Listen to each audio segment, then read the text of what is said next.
오늘은 은혜 하나님께서 돌보신다는 주제로 하나님의 말씀 함께 나누겠습니다. 은혜 하나님께서 돌보신다.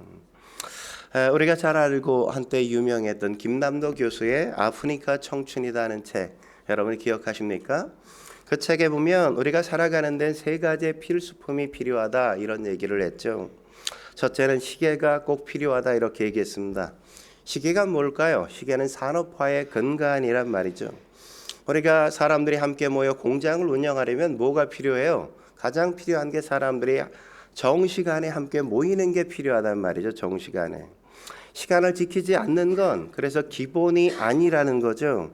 그래서 근대화의 핵심이 뭐냐? 시간을 잘 지켜서 함께 일할 수 있게 한 이 시계란 말이에요. 그러니까 이 시계는 뭘 상징해요? 근면과 성실함을 상징하고 열심을 상징하는 거란 말이죠. 근데 문제는 그 다음이란 말이죠. 그 다음. 열심히 일해 돈을 벌면 되는 줄 알았는데 그게 다가 아니라는 게 문제라는 겁니다. 회사를 위해 열심히 일했어요. 목숨을 바쳐 그냥 힘을 다해 일했는데 어느 날 나보고 회사를 나가라 그래. 나가라고. 그만두래요. 배신감을 느끼게 되어지고 막 그냥 내 살아온 삶에 대해서 후회가 밀려오지 않습니까? 그때 비로소 깨닫게 되는 게 뭐예요? 열심보다 더 중요한 건 방향이라는 거죠. 방향이라는 거. 내가 잘못 살아온 건 아닌가? 내가 올바른 방향을 잡고 살아온 건가? 그런 후회가 우리의 삶 속에 막 밀려오고 어떻게 사는 게 바른 삶인가를 생각하고 고민하게 되어진단 말이죠. 그게 뭡니까? 나침판이에요. 나침판. 인생의 첫 번째 필요한 거 시계. 두 번째 필요한 게 뭐? 나침판. 세 번째는 뭐냐? 거울이다 이거죠. 거울이다. 열심히 살았습니다. 방향도 잘 잡았어요. 그런데 문제가 뭡니까? 내 내면이 무너져 내리니까 아무것도 아니더라는 거죠. 내 내면이 무너져 내리니까 모든 게 다 붕괴되어지고 모든 게 다 필요 없어진다는 거죠.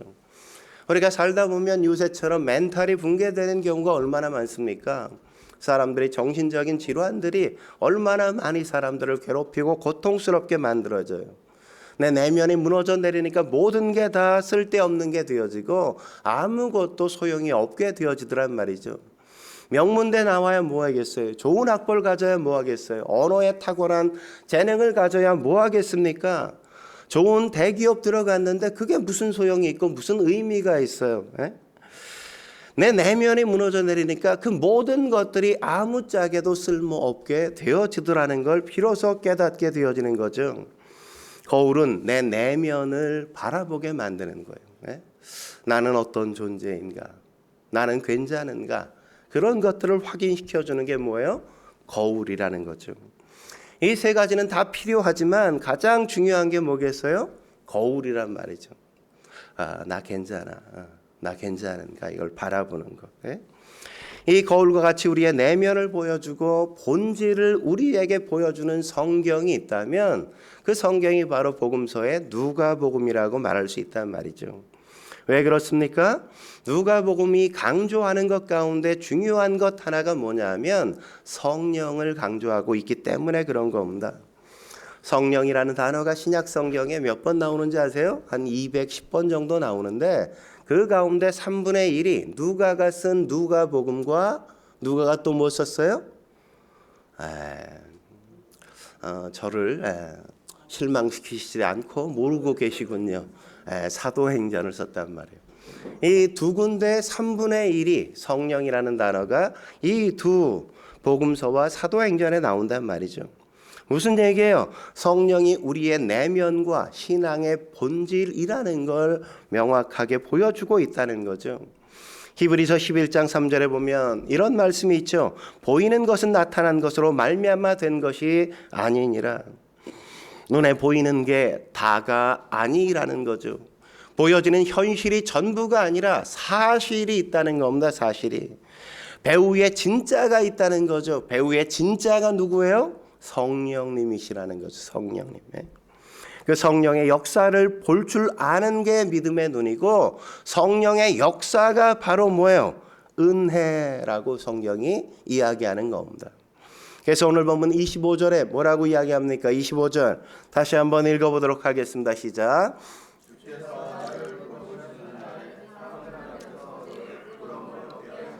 이렇게 행하심이라 하더라. 주께서 나를 돌보시는 날에, 그래서 주께서 나를 돌보셨다는 게 뭐예요? 은혜를 베푸셨다 이런 거죠. 그죠? 주님이 나를 생각하시고 주께서 나를 돌보시고 주께서 내게 주목하시고 주께서 내게 관심을 기울이시는 걸 가르쳐 성경은 한마디로 은혜를 베푸신다 이렇게 이야기한단 말이죠. 그런 은혜를 받은 사람, 누가복음에 처음으로 언급된 사람이 누구예요? 사가랴와 엘리사벳 부부라고 성경이 이야기하는 겁니다. 누가복음은 그 두 부부로부터 시작한다고요. 그들이 어떻게 은혜로 시작해 가는지. 그렇다면 하나님께서 돌보시는 은혜를 받기 위해 어떻게 해야 될까요? 첫째로 어두울수록 더 은혜를 사모해야 한단 말이죠. 어둠이 짙을수록 더 은혜를 사모할 수 있어야 된다는 겁니다. 사실 신약 성경 그 전은 우리가 뭐라고 이야기합니까? 신구약 중간사 이렇게 얘기하는데 그 중간에 400년이 성경에 기록되지 않았는데 그 400년이 기록되지 않은 걸 우리가 뭐라 그래요? 암흑기다 이렇게 얘기한다고. 영적인 암흑기다. 영적인 암흑기를 끝내고 처음 성경이 언급하는 사람 누구? 사가랴와 엘리사벳 부부. 그들의 처한 현실도 어땠을까요? 한마디로 말하면 그들의 인생도 어두움 그 자체였다. 이렇게 오늘 본문이 얘기해줘요. 왜 그런가요? 삶중에 절망이 그들에게 있었기 때문이라고요. 오늘 본문 7절이 그 절망을 우리에게 보여주는 거죠. 7절 말씀 같이 읽겠습니다. 시작. 엘리사벳이 잉태를 못함으로 그들에게 자식이 없고 두 사람의 나이가 많더라. 여기에 보면 과거의 절망, 현재의 절망, 미래의 절망을 그려주고 있는 걸 볼 수 있죠. 과거는 잉태하지 못한 절망이 있었습니다. 현재는 자식이 없다는 절망이 여전히 그리워져 있어요. 그리고 미래 역시 나이가 많다는 절망이 그들 가운데 짙은 어둠으로 임하고 있었단 말이죠.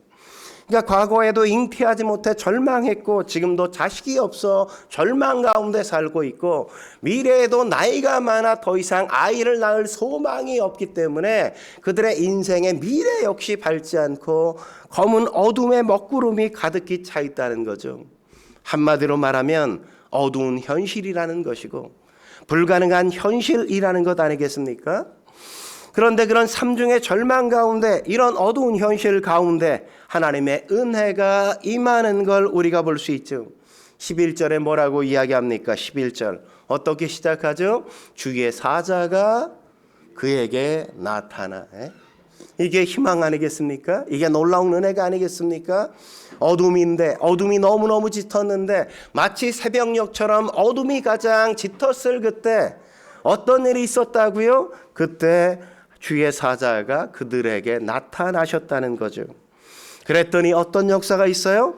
불가능한 상황 속에 생명의 씨앗이 태어나게 되어지더라. 아들이 없는 그 가정 가운데 아들이 태어나는 놀라운 역사가 있게 되어지더라. 그렇게 성경이 오늘 말씀하고 있는 거잖아요. 여러분 누가가 썼던 누가복음만이 아니라 사도행전 역시도 그런 절망으로부터 시작되는 걸 우리가 볼 수 있잖아요. 이게 사도행전이 어떻게 시작되어집니까? 예수님께서 십자가에 죽으시고 제자들은 어떻게 됐어요? 자기가 살겠다고 그냥 다 도망쳤단 말이죠. 뿔뿔이 모두가 다 흩어지고 말았단 말이죠.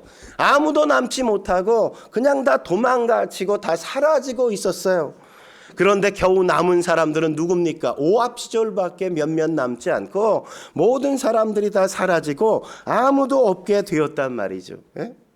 여러분 생각해 보세요. 얼마나 절망스러웁니까? 그런 상황은 그냥 모든 게 다 끝났다는 절망적인 상황이란 말이죠. 이젠 모든 게 다 끝났어라고 사람들이 인식할 수밖에 없는 그런 상황이었어요. 남겨진 사람은 오합지졸밖에 몇몇밖에 남지 않았어요. 그런데 그런 절망 가운데 성령이 임하시자 그 절망적인 상황 속에서 하나님의 거룩한 교회가 태어나더라. 그게 바로 사도행전의 출발의 메시지란 말이죠. 같은 맥락이란 말이죠. 마찬가지인 겁니다. 내 상황이 아무리 어두울지라도 우리의 삶 속에 아무리 짙은 절망이 우리에게 감싸오고 닥쳐올지라도 하나님이 우리 속에 임재하시고 성령께서 우리 가운데 임하시면 그때 비로소 하나님은 어떤 아이도 태어나게 하시고 그 절망적인 상황 속에 오합지졸일지라도 그들이 세계를 변화시키는 하나님의 거룩한 교회를 세워가는 역사를 만들더라, 이런 거죠. 여러분에겐 어떤 불가능이 있습니까? 어떤 절망이 있습니까? 여러분의 삶 가운데는 어떤 어둠이 있습니까? 나는 과거도 절망했고 지금도 절망스럽고 내 미래는 아무것도 보이지 않는다, 그렇게 생각하고 계십니까? 그런데 하나님의 은혜가 임하면 늙은 사가랴와 엘리사벳에게 아이가 있었던 것처럼 하나님의 성령이 임하시며 은혜가 임하면 오합지졸밖에 남지 않는 그 무리들을 통해서 하나님의 거룩한 교회가 탄생한 것처럼 하나님의 은혜가 임하면 우리의 삶이 아무리 절망스럽고 낙심이 되어지고 희망이 보이지 않는다 할지라도 새로운 소망과 희망이 다시금 비출 수 있다는 사실을 믿으시기 바랍니다.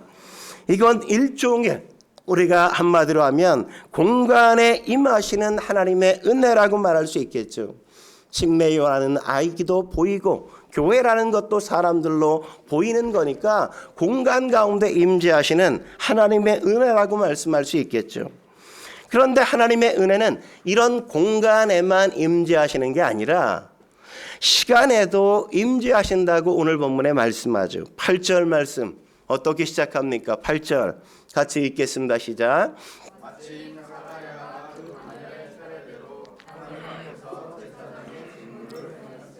네, 뭐라고 시작해요? 마침, 이렇게 시작하죠.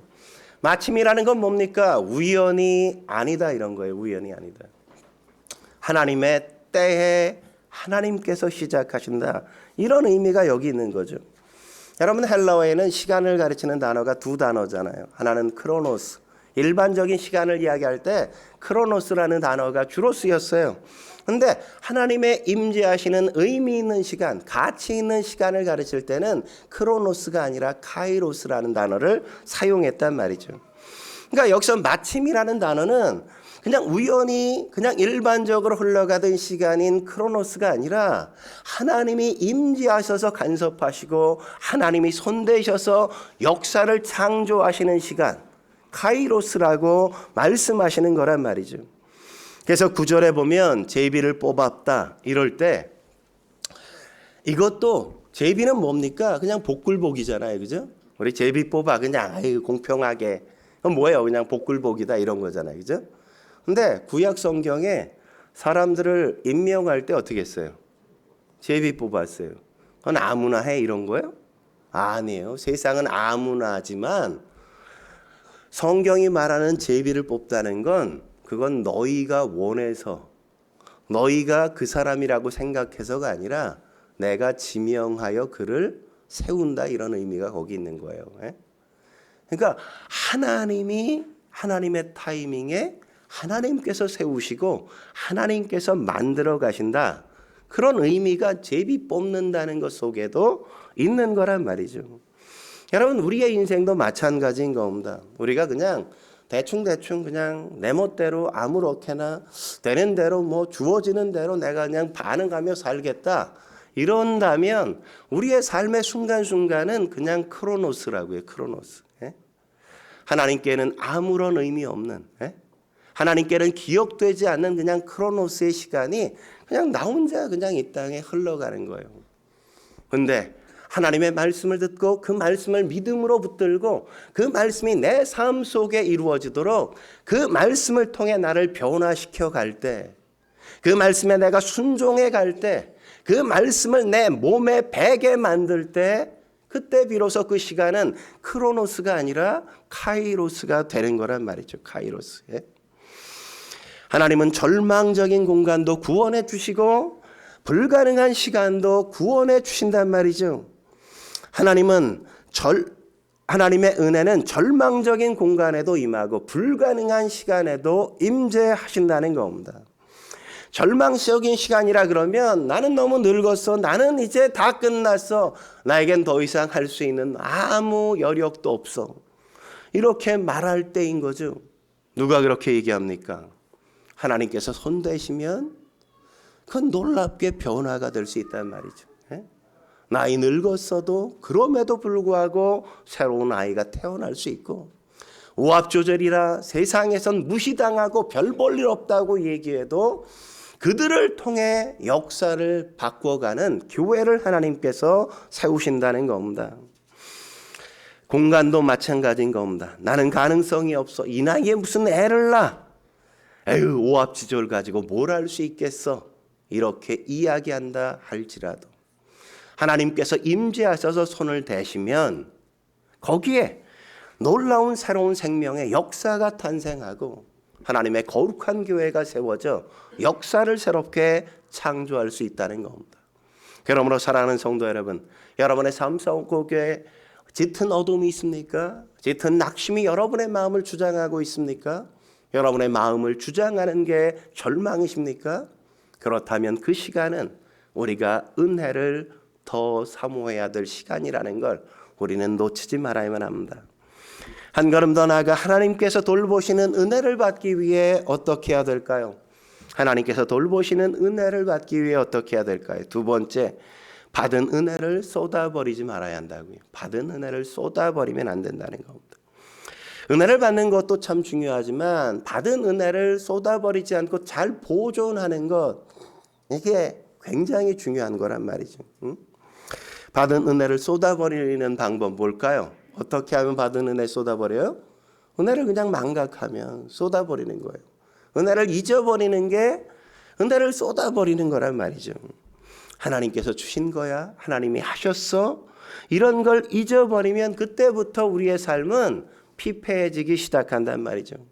그때부터 우리의 마음속에 근심과 염려가 다시금 이렇게 싹이 나기 시작하고 우리의 마음속에 어느새 낙심이 이렇게 자라나고 절망이 우리를 그냥 온통 뒤도 없는 그런 현상들이 우리의 삶 가운데 나타나게 되어진다는 겁니다. 그렇기에 받은 은혜를 쏟아버리지 않기 위해서 우리는 끊임없이 받은 은혜를 망각하지 않고 잘 기억하려고 부단히 노력해야 되는 겁니다. 여러분, 마태복음 20장에 보면 포도원 품꾼의 비유가 이걸 너무나도 우리에게 여실하게 잘 보여주잖아요. 예? 여러분, 포도원 품꾼은 어떤 사람이 포도원꾼으로서 자격이 있어요. 예? 그러니까 자격을 갖추기 위해 교육을 철저하게 받을 뿐만 아니라 그는 품꾼으로서의 전문적인 지식 또 훈련을 다 거친 사람이어야 됐어요. 그들은 아침 6시에 출근해서 저녁 6시까지 열심히 성실하게 일해야만 한 데나리온을 받게 되어 있었다고요. 그러니까 9시에 왔다든지 12시에 왔다든지 3시나 5시에 왔다는 건 뭐예요? 이들은 제대로 교육도 못 받았을 뿐만 아니라 훈련도 못 받아서 일꾼으로서 자질을 갖춘 사람이 아니라는 거죠. 요새 말로 하면 그들은 루저들이다, 이렇게. 세상 사람들은 루저처럼 취급받고 그랬던 존재들이란 말이에요. 그런데 여러분 생각해 보세요. 그들에게 9시에 나와서 일해달래. 12시에 나와서 일해달래. 사실 일해달라고 안 하면 그들은 그날 공친 거야. 저녁에 가서 아내와 아이들과 그냥 물 한 컵 먹고 그냥 잠들어야 되는 굶주림과 기아 속에 헐떡여야 되는 삶인 거예요. 아무것도 없는. 그러니까 9시에, 5시에, 3시에 나와서 일해달라고 부탁하는 건 그들에겐 놀라운 은혜라고, 놀라운 은혜. 일할 수 있다는 거. 오늘 내가 집에 들어갈 때 그 품삯을 받아서 아이들에게 먹을 거리 밥 한 공기라도 사가서 먹을 걸 줄 수 있다는 놀라운 이 감격. 우리가 굶지 않을 수 있어. 이런 희망을 갖게 만드는 거였어요. 그러니까 그 당시에 정식적으로 이렇게 교육을 못 받고 6시에 품꾼으로서 고용되지 않으면 보통 다른 사람들은 뭐 임금의 절반 주면 많이 주는 거고 어떤 경우는 10분의 1만 줘도 뭐 일만 할 수 있다면 그냥 무조건 그냥 일하겠다고 나서는 그런 현실이었다고요. 근데 그런 현실에 9시에 나와서 고용당하고 12시에 나왔는데 고용당하고 3시에 이제 오늘 일 못하겠구나 했는데 고용당해. 5시에 이제 집에 가려고 그러는데 그때 와서 일해달라고 부탁을 듣는 건 뭐예요? 놀라운 은혜인 거죠. 그죠? 어떻게? 야, 이런 나에게 일할 수 있는 기회가 주어지다니. 우리 가족이 먹고 살 수 있는 기회를 얻는 놀라운 축복이란 말이죠. 은혜란 말이죠. 그러니까 이렇게 고용을 당했을 때 너무너무 사람들이 감사하고 감격해서 막 들어가서 일했단 말이에요. 근데 문제는 어디에 생겨요? 문제는 6시 딱 끝나서 5시 온 사람 딱 부를 때부터 시작하죠. 5시에 온 사람 딱 불러서 얼마를 줘요? 한 데나리온. 한 데나리온은 얼마인데?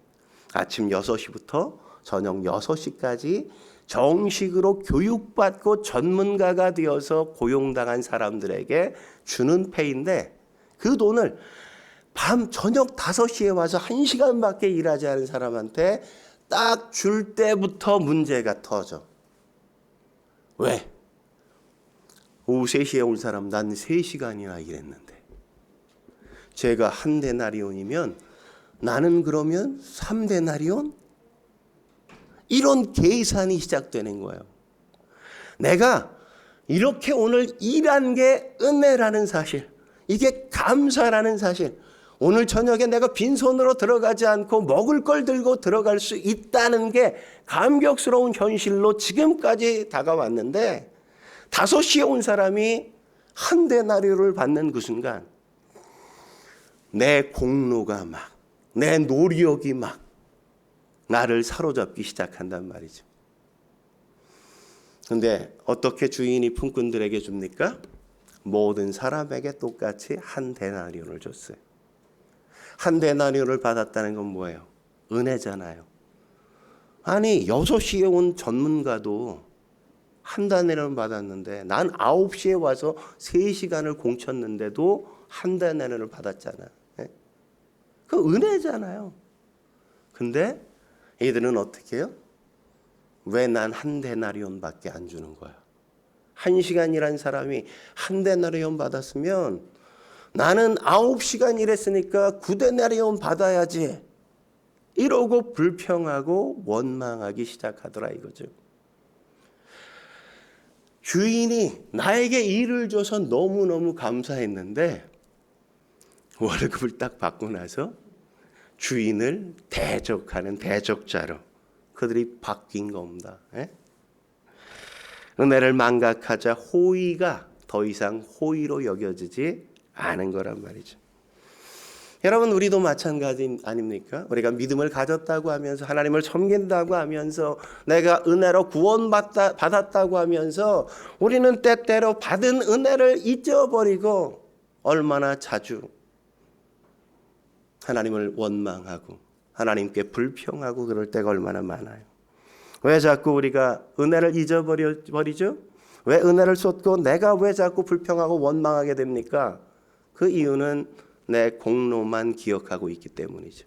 은혜를 다 잊고 내가 모두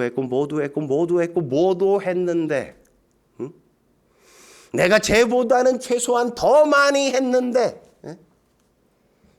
나는 이것도 했는데 그것만 기억하니까 그때부터는 원망과 불평이 우리의 삶을 채운다고요.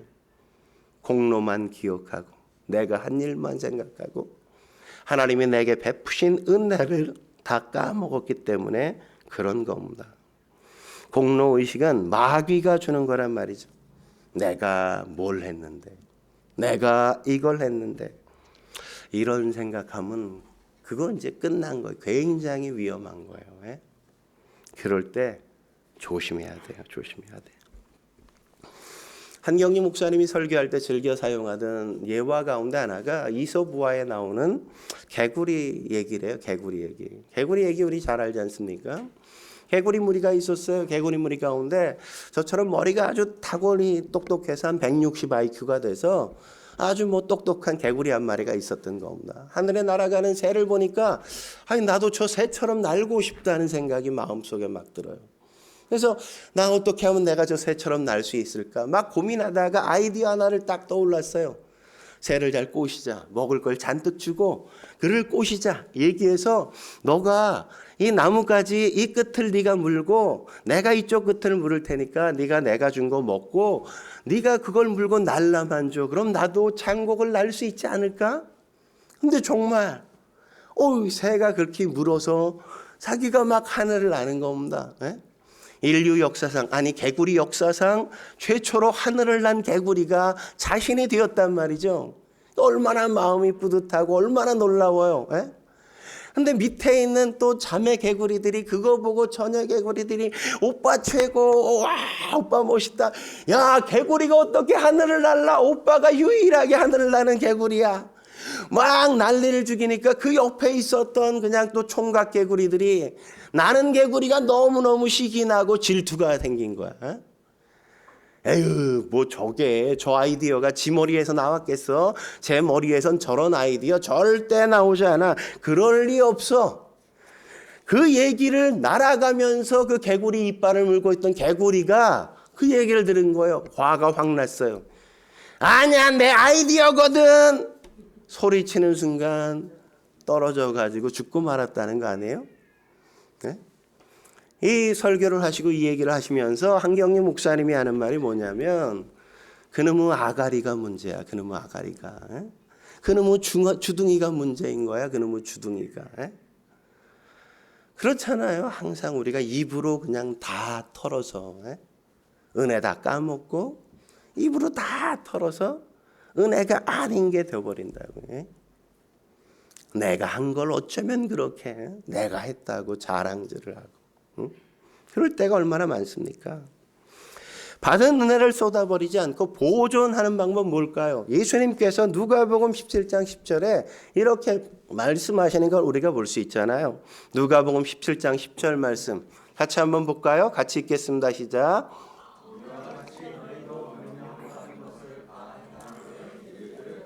우리는 무익한 종이라 우리가 하여야 할 일을 한 것뿐이라 할지니라.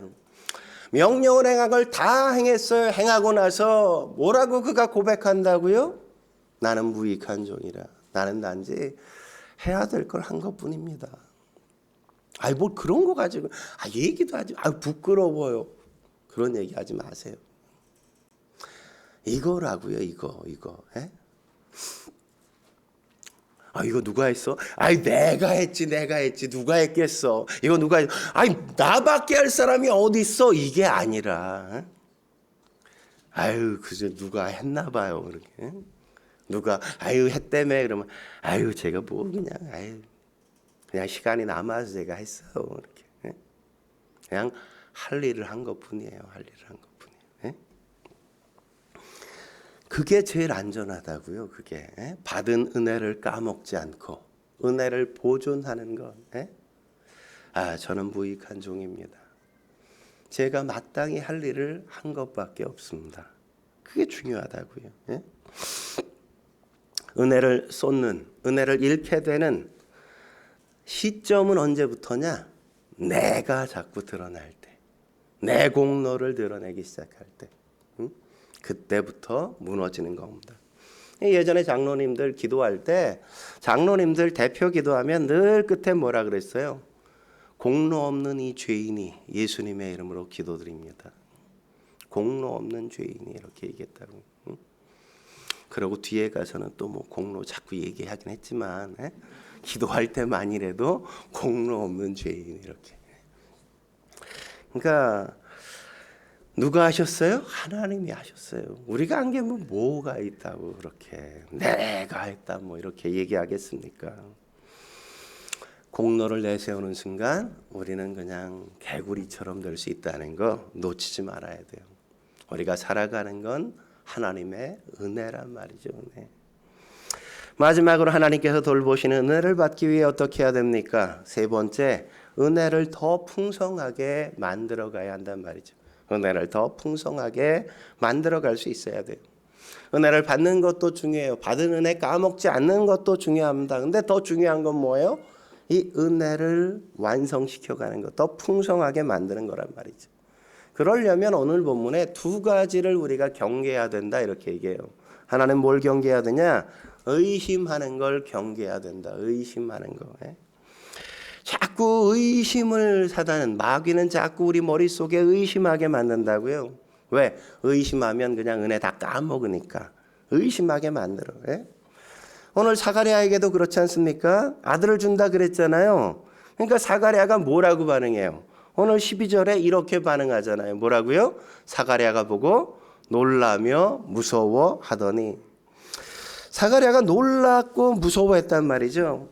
아들을 태어나게 될 거라고, 너가 아들 낳게 될 거라고, 아들을 낳으면 너 세례 요한이라, 침례 요한이라고 말해. 그리고 이 아이가 나면 그건 너의 가정에만 기쁨이 아니라 모든 사람에게 아주 큰 기쁨이 될 거야. 그로 인해 수많은 사람들이 하나님 앞에 돌아오는 역사가 있게 될 거야. 천사가 나타나서 이렇게 얘기하면 어떻게 반응해야 정상이에요? 할렐루야, 아멘, 이렇게 반응해야 정상이잖아요. 그죠? 아니 이런 놀라운 축복을 주신다는데, 이런 놀라운 은혜를 주신다는데, 아니 그러면 당연히 할렐루야, 아멘 이렇게 받아야죠. 근데 어떻게 했다고?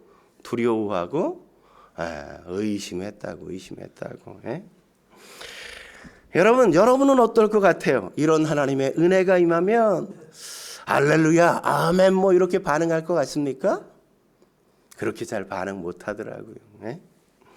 대주교의 죽음이라는 단편 소설에 보면 대주교가 날마다 그렇게 경건하게 하나님 앞에 나가는 늘 기도했어요. 거룩하신 하나님 아버지, 자비로우신 하나님 아버지, 하나님 아버지, 이렇게 늘 그냥 하루에도 수시로 그냥 그렇게 기도하면서 하나님의 이름을 부르고 그렇게 기도했단 말이에요. 하나님을 찾았어. 그러니까 어느 날도 그가 저녁 때 잠들기 전에 그가 또 하나님의 이름을 부르면서 기도했습니다. 하나님 아버지. 근데 놀랍게 그날 하늘에서 음성이 들리는 거야. 왜 그래? 뭔 일 있어? 이렇게. 그 소리를 듣고 이 대주교께서 심장마비로 직사하셨다는 거 아니에요? 심장마비로. 그렇게 하나님 아버지, 그렇게 하나님의 이름을 부르고 그분의 은혜를 구하고 한 번만 내가 그분의 음성을 들어봤으면 좋겠다, 그렇게 소망하고 그렇게 기도해왔던 대주교조차도 왜 그래? 이렇게 나타나니까 뭐? 심장마비로 돌아가셨어. 여러분, 여러분에게 하나님이 기도할 때 왜 그래 효진아 이러면 우리도 그럴 수 있다고. 왜 안 그러셔? 죽을까 봐 하나님이 참아. 그냥 또 얘가, 내가 조금 뭐 얘기했다가 얘가 놀래가지고 큰일 날까 봐 어쩌면 우리는 그런지도 모른다고요. 그런지도. 그러니까 뭘 해야 돼 우리가? 우리도 그럴 수 있다는 사실을 우리가 의식해야 돼. 베드로가 잡혀 들어갔잖아요, 감옥에. 예루살렘 교회가 다 모여가지고 기도했잖아요. 다 모여서 뭔 기도했어요? 베드로를 제발 풀려나게 해주세요. 천사가 나타나서 옥문을 열고 그를 내보내서 그들이 기도하는 마가의 집에 와가지고 문을 두드렸어요. 로데가 땅 좋은 여종이 나와가지고 보고 깜짝 놀랐어. 막 문을 열어야 되는데 문 열 생각은 못하고 다시 들어가서 사람들 모여있는 성도들에게 베드로가 왔어 막 이러니까 거기 있는 성도들, 장로님들이 뭐라 그랬어? 너 미쳤어 막 이러잖아. 그죠? 베드로가 어떻게 와 여기? 아니 진짜 왔다니까요. 아니 베드로의 영이 왔겠지. 베드로의 영이. 근데 나가보니까 진짜 누가 왔어? 베드로가 왔다고. 그러니까 우리가 사실은 기도하고 우리가 정말 하나님의 은혜를 구한다고 하지만 우린 그걸 제대로 믿지 못할 때가 적지 않단 말이죠.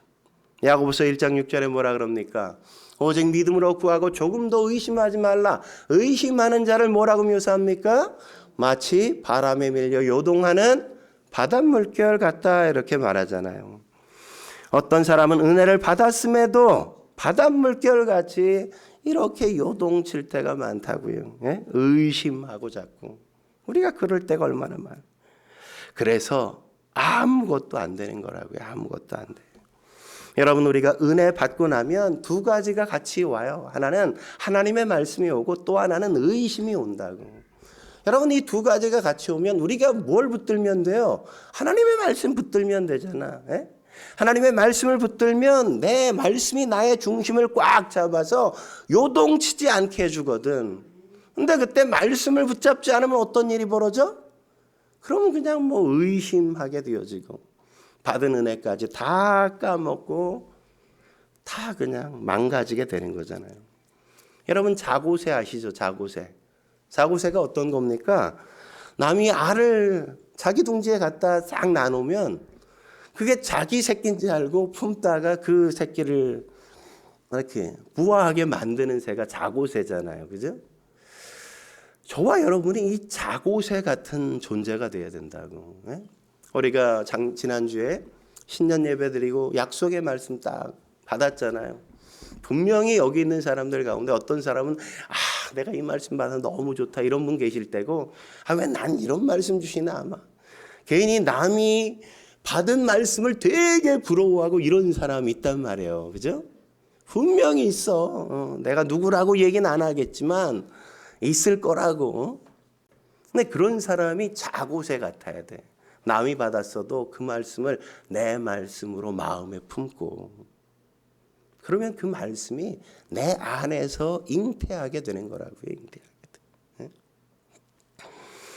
돼. 미국의 심리학자 가운데 앤 그루델 교수라는 분이 계신데, 이분에 관한 얘기가 바로 이런 것들을 너무 잘 보여주잖아요. 한 번은 아이들의 청각 시험을 이렇게 했단 말이죠. 우리도 어렸을 때 뒤에서 뭐 시계나 이런 거 가지고 요쪽 이렇게 옮기면 이렇게 손들게 했잖아요. 그죠? 그런 걸 했는데 미국에서는 그렇게 하지 않고 아마 뒤에서 이렇게 선생님이 이렇게 말을 해준 것 같아요. 오늘 날씨가 좋다 그러면 아이가 오늘 날씨가 좋다요. 꽃이 참 예쁘다 그러면 꽃이 참 예쁘다 이렇게 대답하는 거로 이렇게 아마 청력 테스트를 했던 것 같아요. 근데 이 반에 와서 이제 막 청력 테스트를 아이들을 하는데 그 반 가운데 언청이가 있었어요. 이렇게 위가 이렇게 뜯어진 잘라진 아이 있죠. 요새는 거의 잘 못 보는데 옛날엔 되게 많았어요. 그죠? 언청이가. 그러니까 이렇게 여기가 갈라져 있으니까 보기 흉하니까 흉하고 또 발음이 자꾸 세니까 뭐 말도 잘 못하고, 그러니까 아이가 열등감에 엄청 시달릴 거 아닙니까? 애들에게 놀림거리도 되고. 그러다 보니까 얘가 그냥 막 억척스럽게 문제아가 됐단 말이죠. 근데 앤 그루델 선생님은 그걸 모르잖아요. 그 아이가 그런 아이인지.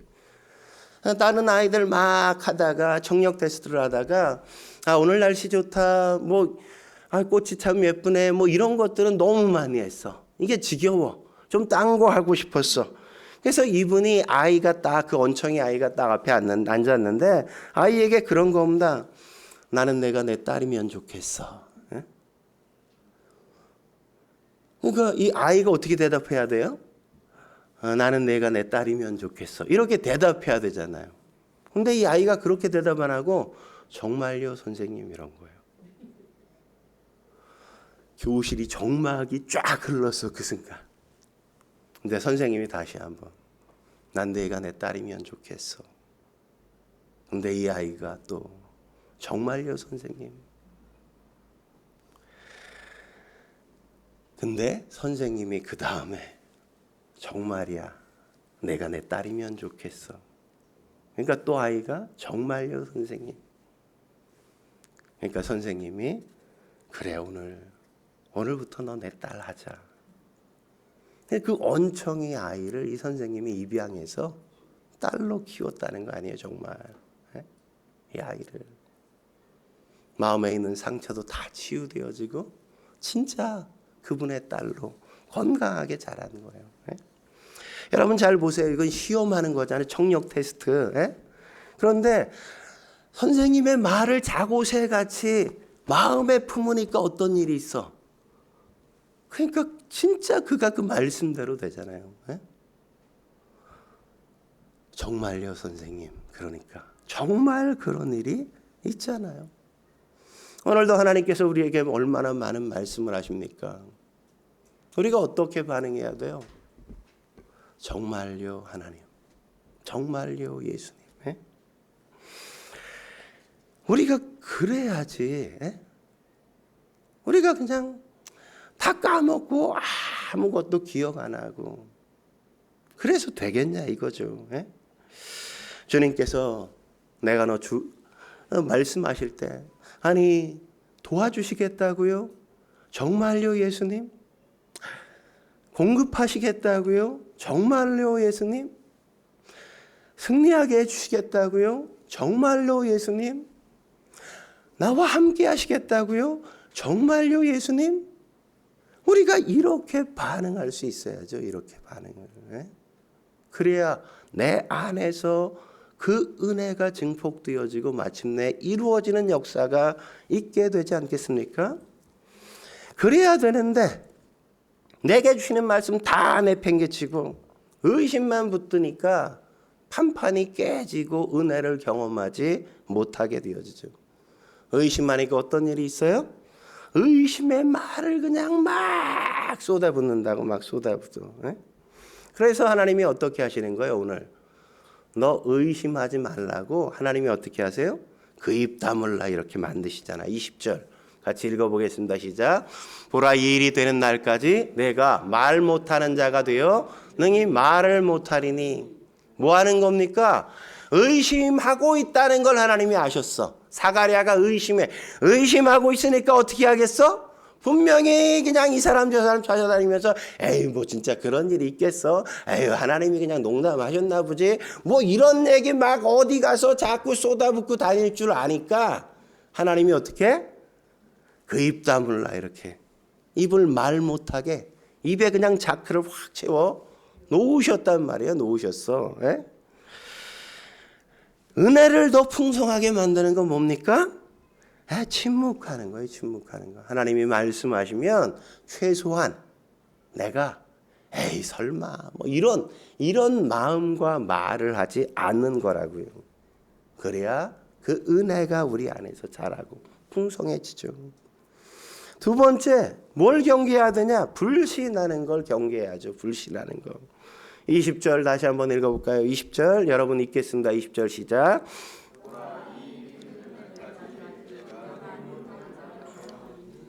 내가 내 말을 믿지 아니함이거니와. 말을 못하게 한 이유가 뭐라고요? 왜 입을 못 닫게 만들었어? 내가 기껏 얘기해 줬는데 이렇게까지 얘기했는데 네가 믿지 않으니까 너 입 다물어. 입 닥쳐 이러면서. 그냥 입을 못 놀리게 만드신다고. 에베소 5장 18절에 보면 술 취하지 말라 이는 방탕한 것이니 오직 성령으로 충만함을 받으라 이렇게 말씀하지 않습니까? 여러분 왜 술 취하는 게 나빠요? 나쁜 이유가 뭡니까? 술 취하는 게 나쁜 게 은혜를 다 쏟기 때문에 그런 거란 말이죠. 여러분 술 취한 사람의 특징 가운데 하나가 뭐예요? 그냥 할 말 안 할 말 여기저기 그냥 다 쏟아놓잖아요. 이성이 마비가 되니까 술 먹으면 이게 마비를 시키니까 이성을 그러니까 이걸 해야 될지 말아야 될지 분별하지 못하고 술 취하면 그냥 막 쏟아놓는다고. 그러니까 그냥 다 날리는 거지. 은혜를 다 날리는 거야. 그러니까 뭐 하라고? 오직 성령으로 충만함을 받으라. 왜? 그래야 이성이 초이성적이 되거든. 그래야 분별력이 아주 또렷해져. 지극히 선한 게 뭔지까지 분별하는 능력이 성령 충만해야 생기는 거거든요. 그래서 그런 거예요. 여러분 다윗도 시편 141편 3절에 뭐라고 얘기합니까? 여호와여 내 입에 파수꾼을 세우시고 내 입술에 뭐요? 문을 지키소서. 내 입술에 문을 지키소서. 뭐 해야 돼? 침묵해야 된다고. 침묵해야 된다고. 은혜를 주실 때나 주시고 나서나 뭐 해야 돼? 우리가 함부로 입을 놀리면 안 돼. 항상 우리의 입을 무겁게 하나님이 하실 거다. 이렇게 바라봐야죠. 여러분 홍해를 가르칠 때 출애굽기 14장 13절에도 이렇게 말씀하시잖아요. 모세가 백성에게 이르되 너희는 두려워하지 말고 뭐하라? 가만히 서서 여호와께서 오늘 너희를 위하여 행하시는 구원을 봐라. 뭐 하라고? 가만히 좀 있어. 가만히 좀. 쓸데없이 그냥 난리 죽이고 잔말하지 말라고. 쓸데없이 불신하고 의심하고 그런 거 하지 말라고 얘기하는 거잖아요. 여러분 여리고성을 돌 때도 하나님이 어떻게 하게 하셨습니까? 여호수아서 6장 10절 같이 읽겠습니다. 시작. 너희는 외치지 말며 너희 음성을 들리게 하지 말며 너희 입에서 아무 말도 내지 말라. 제발 좀 떠들지 좀 마. 제발 좀 엉뚱한 소리 좀 하지 마. 제발 좀 쓸데없는 믿음이 없는 얘기 좀 하지 마. 말하지 말라고. 그런 부정적이고 쓸데없이 전혀 내 인생에 내 마음에 그 어떤 사람에게도 도움이 안 되는 말들 하지 말라고. 그런 말을 하면 나만 혼자 망하는 게 아니라 여기저기 그냥 쏘다니면서 다 얘기하면 그 사람들까지 다 망하게 만드는 거야. 의심 집어넣고 불신하게 만들고 혼자 가는 것도 참 안타까운데 그냥 다 데리고 은혜 못 받고 망하는 길로 다 이끌고 가면 어떻게 하냐 말이죠. 그래서 하나님이 사람을 만드실 때는 어떻게 하십니까? 하나님께서 사람을 빚으실 때는 늘 어디로 데리고 가셔요? 아무도 없는 광야로 보내시잖아. 광야로 왜 보내? 아무도 없으니까. 그러니까 아무도 없으니까 말할 사람이 없어. 나도 말을 안 하게 돼. 침묵하게 돼. 광야로 보내는 이유는 왜 보내? 침묵하라고. 그 입 좀 다물라고. 입 좀 그냥 가만히 놀리지 말고 그냥 가만히 있으라고. 여러분 광야가 미드바르라 그래요. 히브리어로 미드바르가 광야예요. 근데 말씀이 뭐냐? 다바르예요. 그러니까 여러분 말씀이 안 들리는 이유는 뭐예요? 내가 너무 시끄럽기 때문이야. 너무 많은 생각을 하고 너무 많은 말을 하고 너무 많은 얘기를 듣기 때문에 하나님이 말씀을 안 하시는 게 아니라 하나님의 음성이 안 들려. 너무 공해처럼 사람의 얘기가 많아서. 뭘 해야 하나님의 음성이 들려? 침묵해야. 말을 하지 않아요. 사람들과 이야기하지 않고 하나님만 바라볼 수 있어야 주의 음성이 들리죠. 그때부터. 그러니까 어떤 의미에서 우리가 뭐 사업이 잘 안 되거나 뭐 이렇게 사람과 갈등이 생겨서 왕따를 당하거나 그게 반드시 나쁜 게 아니라 어쩌면 나를 홀로 있게 만드시는 광야로 나를 내보내시는 그런 하나님의 축복일 수도 있는 거예요. 왜냐하면 사람들이 맨날 사람 얘기만 그냥 그러니까 맨날 불신하고 맨날 의심이나 하고 그런 일만 하니까 그러니까 그런 인간들로부터 너 떨어져서 조용히 가만히 있어줘. 그리고 그래야 하나님이 말씀하시니까.